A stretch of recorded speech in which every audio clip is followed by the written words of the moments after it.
Ilang celebrity sa Pilipinas ang babyface pa rin kahit sila ay mayroon ng sariling pamilya. Isa sa napagkakamalan pa ring bata dahil sa kanyang youthful facial features ay ang soon-to-be married man na si Bugoy Carino. Kilalanin ang iba pang celebrities na babyface sa video na ito. Bugoy Carino, sa kasalukuyan, si Bugoy Carino ay 22 years old, Jessie Mendiola. Ang 32-year-old actress na si Jessie Mendiola ay ang beautiful mom ni Rosie. Sophie Albert. Si Sophie Albert ay mayroon ng 2 anak sa kanyang asawa na si Vin Abrenica, Christine Hermosa Soto. Si Christine Hermosa ay isang glowing mom. Siya ay mayroong 6 na anak sa kanyang asawa at co-celebrity na si Oyo Soto. Saab Magalona, mukha pa ring bata ang loving mom ni na Pancho at Vito na si Saab Magalona. Trina Candaza.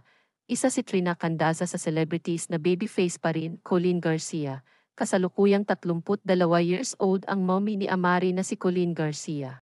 Benedict Cua. Si Benedict Cua ay kasalukuyang 32 years old. Siya ay mayroon ng isang anak na lalaki.